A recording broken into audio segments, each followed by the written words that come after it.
Welcome to I news. Parliament అసెంబ్లీలో మహిళలకు 33% reservation ఇవ్వాలనే కేంద్ర ప్రభుత్వ నిర్ణయం తెలంగాణ రాష్ట్రంలో ముఖ్యమైన నేతల తలరాతలు మార్చే అవకాశంగా ఉంది.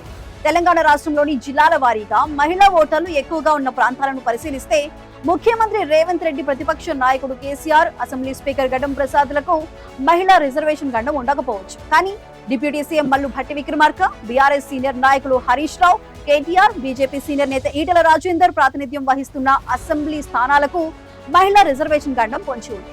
9 మంది మంత్రుల నియోజకవర్గాలు కూడా మహిళలకే దక్కే అవకాశం ఉంది. అసెంబ్లీ సీట్లు 179కి పెరిగితే మహిళలకు 60 సీట్లు దక్కే అవకాశం ఉంది. ఈ సీట్లలో ఇప్పటికే తిష్ట వేసిన బడా నేతలకు బిగ్ షాక్ తప్పకపోవచ్చు. ఇప్పుడు ఎక్కడ చూసినా డీలిమిటేషన్, మహిళా రిజర్వేషన్ చర్చే సాగుతున్నది. డీలిమిటేషన్ లో ఎన్ని సీట్లు పెరుగుతాయి, మహిళలకు ఎన్ని సీట్లు దక్కుతాయి అనే ఊహాగానాలే వినిపిస్తున్నాయి. అయితే తెలంగాణ రాష్ట్రంలో ఏ ప్రాంతాలలో మహిళా ఓటర్లు ఎక్కువగా ఉన్నారనే లెక్కను బట్టి ఏ నియోజకవర్గాల పరిస్థితి ఎలా ఉంటుందనేది అంచనా వేయవచ్చు. మొత్తం తెలంగాణ రాష్ట్రంలో పురుషుల కన్నా మహిళల ఓట్లే అధికం. 1,65,13,014 మంది పురుష ఓట్లు ఉంటే 1,67,574 మంది మహిళా ఓటర్లున్నారు. పురుషుల కన్నా దాదాపు 2 లక్షల మంది మహిళా ఓటర్లు ఎక్కువగా ఉన్నారు. మొత్తం తెలంగాణలోని 33 జిల్లాలను పరిశీలిస్తే హైదరాబాద్, రంగారెడ్డి, మల్కాజ్గిరి, సంగారెడ్డి జిల్లాలో పురుష ఓటర్లు మహిళల కన్నా చాలా ఎక్కువగా ఉన్నారు. మహబూబ్ నగర్, నాగర్ కర్నూల్, వనపర్తి, ఆసిఫాబాద్, వికారాబాద్ జిల్లాలో పురుష, మహిళా ఓటర్ల మధ్య పెద్దగా తేడా లేదు. ఇక మిగతా అన్ని జిల్లాల్లో పురుషుల కన్నా మహిళా ఓటర్లే ఎక్కువగా ఉన్నారు. జనాభా ప్రాతిపదికన సీట్ల సంఖ్య పెరిగితే హైదరాబాద్, దాని చుట్టుపక్కల ఉన్న రంగారెడ్డి, మల్కాజ్గిరి, సంగారెడ్డి జిల్లాలోనే ఎక్కువ సీట్లు పెరిగే అవకాశం ఉంది. ఈ జిల్లాల్లో మహిళల కన్నా పురుష ఓటర్లే ఎక్కువగా ఉండడంతో హైదరాబాద్, దాని చుట్టుపక్కల మహిళల సీట్లు దాదాపు ఉండకపోవచ్చు. మహిళలకు కేటాయించే 60 సీట్లు మిగతా జిల్లాలకే చెందుతాయి. డీలిమిటేషన్ ప్రక్రియ వల్ల కొన్ని మండలాలు అటు ఇటుగా మారినప్పటికీ పురుష, మహిళా ఓటర్ల నిష్పత్తిలో పెద్దగా తేడా వచ్చే అవకాశం లేదు. ఈ పరిస్థితిని గమనిస్తే తెలంగాణలోని ముఖ్యమైన రాజకీయ నాయకుల భవిష్యత్తు ప్రమాదంలో పడే అవకాశం ఉంది. మహిళా రిజర్వేషన్ అమలైన ముఖ్యమంత్రి రేవంత్ రెడ్డి, ప్రతిపక్ష నాయకుడు కేసీఆర్, స్పీకర్ గడ్డం ప్రసాద్లో ప్రాతినిధ్యం వహిస్తున్న కొడంగల్, గజ్వెల్, వికారాబాద్ నియోజకవర్గాలు మహిళలకు రిజర్వ్ అయ్యే అవకాశాలు తక్కువగా ఉన్నాయి. కొడంగల్లో మహిళా ఓటర్లు కేవలం 4,000 మంది మాత్రమే ఎక్కువగా ఉన్నారు. కొడంగల్లో 1,18,856 మంది పురుష ఓటర్లుంటే 1,22,913 మంది మహిళా ఓటర్లున్నారు. కాబట్టి రేవంత్ రెడ్డి మళ్లీ కొడంగల్ నుంచి పోటీ చేయడానికి ఇబ్బంది ఉండకపోవచ్చు.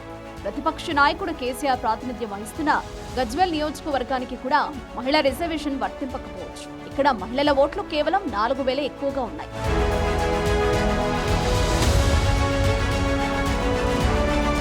స్పీకర్ గడ్డం ప్రసాద్ ప్రాతినిధ్యం వహిస్తున్న వికారాబాద్ లో మహిళల ఓట్లు కేవలం 2,000 ఎక్కువగా ఉన్నాయి. కాబట్టి స్పీకర్ కు ఇబ్బంది లేదు. అయితే డిప్యూటీ సీఎం మల్లు భట్టి విక్రమార్కతో పాటు మంత్రులు తుమ్మల నాగేశ్వరరావు, పొంగులేటి శ్రీనివాసరెడ్డి, కోమటిరెడ్డి వెంకటరెడ్డి, ఉత్తమ్ కుమార్ రెడ్డి, గడ్డం వివేక్, అడ్లూరి లక్ష్మణ్, దుద్దేళ్ల శ్రీధర్ బాబు, దామోదర రాజనరసింహ ప్రాతినిధ్యం వహిస్తున్న నియోజకవర్గాలు మహిళా రిజర్వేషన్ కిందకు పోయే అవకాశాలు ఎక్కువగా ఉన్నాయి. మల్లు భట్టి విక్రమార్క ప్రాతినిధ్యం వహిస్తున్న మదిరలో 8,000, తుమ్మల నాగేశ్వరరావు ప్రాతినిధ్యం వహిస్తున్న ఖమ్మంలో 13,000, పొంగులేటి శ్రీనివాసరెడ్డి ప్రాతినిధ్యం వహిస్తున్న పాలేరులో 10,000 మంది మహిళా ఓటర్లు అధికంగా ఉన్నారు. ఉత్తమ్ కుమార్ రెడ్డి ప్రాతినిధ్యం వహిస్తున్న హుజూర్ నగర్లో 8,000 మంది, కోమటిరెడ్డి వెంకటరెడ్డి ప్రాతినిధ్యం వహిస్తున్న నల్గొండలో 7,000 మంది, గడ్డం వివేక్ ప్రాతినిధ్యం వహిస్తున్న చెన్నూరులో 15,000 మంది, దుద్దేళ్ల శ్రీధర్ బాబు ప్రాతినిధ్యం వహిస్తున్న మంతనిలో 5,000 మంది, అడ్లూరి లక్ష్మణ్ ప్రాతినిధ్యం వహిస్తున్న ధర్మపురిలో 6,000 మంది మహిళా ఓటర్లు ఎక్కువగా ఉన్నారు. ఈ మంత్రులందరి సీట్లు మహిళా రిజర్వేషన్ కిందికి వచ్చే అవకాశాలు పుష్కలంగా ఉన్నాయి. ఇక బీఆర్ఎస్ సీనియర్ నాయకులైన హరీష్ రావు, కేటీఆర్లకు కూడా మహిళా రిజర్వేషన్ ముప్పు పొంచి ఉంది. హరీష్ రావు ప్రాతినిధ్యం వహిస్తున్న సిద్దిపేటలో 5,000 మంది మహిళా ఓటర్లు ఎక్కువగా ఉన్నారు. సిద్దిపేటలో 1,16,436 మంది పురుష ఓటర్లు ఉంటే 1,21,084 మంది మహిళా ఓటర్లున్నారు. కేటీఆర్ ప్రాతినిధ్యం వహిస్తున్న సిరిసిల్లలో పురుషుల కన్నా మహిళా ఓటర్లు 7,000 ఎక్కువగా ఉన్నారు. సిరిసిల్లలో 1,19,749 మంది పురుష ఓటర్లుంటే 1,26,791 మంది మహిళా ఓటర్లు ఉన్నారు. ఇక బీజేపీ సీనియర్ నాయకులు ఈటెల రాజేందర్ ప్రాతినిధ్యం వహిస్తున్న హుజూర్ నగర్ నియోజకవర్గంలో మహిళా ఓటర్లు 7,000 మంది అధికంగా ఉన్నారు. ఈ నియోజకవర్గాలన్నింటికీ మహిళా రిజర్వేషన్ వర్తించే అవకాశాలున్నాయి. డీలిమిటేషన్ వల్ల కొన్ని మండలాలు అటు ఇటు అయినప్పటికీ పరిస్థితిలో పెద్దగా మార్పు రాదు. ఎందుకంటే ఈ నియోజకవర్గాలకు చెందిన జిల్లాలన్నింటిలోనూ మహిళా ఓటర్లు ఎక్కువగా ఉన్నారు. మొత్తం తెలంగాణ రాష్ట్రంలో మహిళా ఓటర్లు ఎక్కువగా ఉన్న మొదటి 50 నియోజకవర్గాల్లో ఈ జిల్లాలున్నాయి.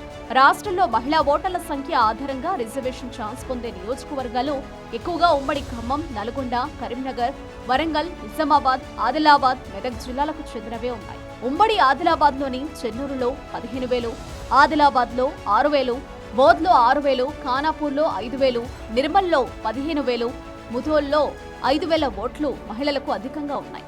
ఉమ్మడి నిజామాబాద్ జిల్లాలోని ఆర్మూర్లో 15,000, బోధన్లో 10,000, బాన్సువాడలో 10,000, నిజామాబాద్ అర్బన్లో 11,000, నిజామాబాద్ రూరల్లో 17,000, బాల్కొండలో 18,000, ఎల్లారెడ్డిలో 10,000, కామారెడ్డిలో 10,000 మహిళా ఓట్లు ఎక్కువగా ఉన్నాయి. ఉమ్మడి కరీంనగర్ జిల్లాలోని కోరుట్లలో 12,000, జగిత్యాలలో 10,000, ధర్మపురిలో 6,000, మంథనిలో 5,000, చొప్పదండిలో 8,000, మానకొండూరులో 5,000, హుజురాబాద్లో 7,000, వేములవాడలో 10,000, సిరిసిల్లలో 7,000 మహిళా ఓట్లు ఎక్కువగా ఉన్నాయి. ఉమ్మడి మెదక్ జిల్లాలోని ఆందోళనలో 6,000, మెదక్లో 11,000, నర్సాపూర్లో 6,000, సిద్దిపేటలో 5,000 మహిళల ఓట్లు ఎక్కువగా ఉన్నాయి. ఉమ్మడి మహబూబ్ నగర్ జిల్లాలో కేవలం గద్వాలలో 5,000, మక్తల్లో 5,000 మాత్రమే మహిళా ఓట్లు అధికంగా ఉన్నాయి. ఉమ్మడి నల్గొండ జిల్లాలోని నాగార్జున సాగర్లో 5,000, మిర్యాలగూడలో 5,000, నల్గొండలో 7,000, హుజూర్నగర్లో 8,000, కోదాడలో 6,000, సూర్యాపేటలో 7,000 మహిళా ఓట్లు ఎక్కువగా ఉన్నాయి. ఉమ్మడి వరంగల్ జిల్లాలోని మహబూబాబాద్లో 6,000, నర్సంపేటలో 5,000, వరంగల్ ఈస్టులో 7,000, వర్ధనపేటలో 5,000, పరకాలలో 6,000, వరంగల్ వెస్టులో 5,000, ములుగులో 6,000 మహిళా ఓట్లు ఎక్కువగా ఉన్నాయి. ఉమ్మడి ఖమ్మం జిల్లాలోని ఇల్లందులో 6,000, కొత్తగూడెంలో 8,000, భద్రాచలంలో 7,000, ఖమ్మంలో 13,000, పాలేరులో 10,000, మధురలో 8,000, వైరాలో 6,000, సత్తుపల్లిలో 7,000 ఓట్లు మహిళలకు అధికంగా ఉన్నాయి. దీంతో ఈ 50 నియోజకవర్గాలు ఖచ్చితంగా మహిళలకే రిజర్వ్ అయ్యే అవకాశాలు కనిపిస్తున్నాయి.